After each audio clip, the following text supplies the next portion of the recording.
Hi folks, I'm Doug Hensley, President of Hertz Real Estate Services, and I'm coming to you today with our April 2024 Farmland Market Update. Well, the days of the past month have featured the typical birth pains of spring, 60 to 70 degree days with sunshine weather, followed by an overnight cold front moving through and 20 degrees the following day with 2 to 4 inches of snow.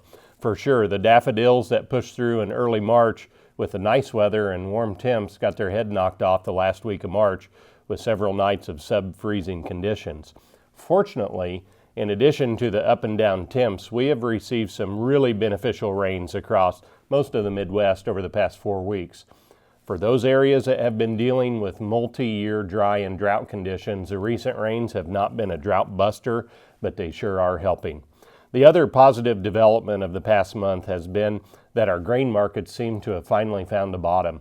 There was a significant USDA prospective plantings report that was released in late March that estimated acres for 2024 corn production to be down from last year, even more so than the trade expected, which was mildly bullish for corn, while estimates for soybean acres were about in line with trade estimates.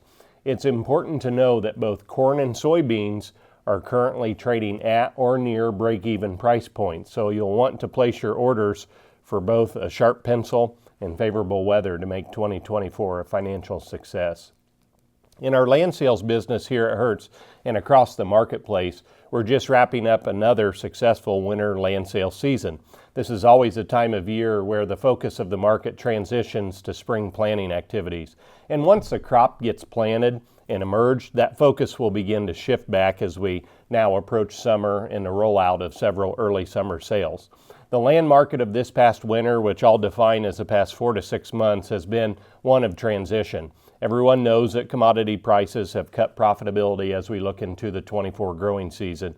And with a huge South American production and U.S. interest rates still near 15 or 20-year highs, there's been a lid put on land values.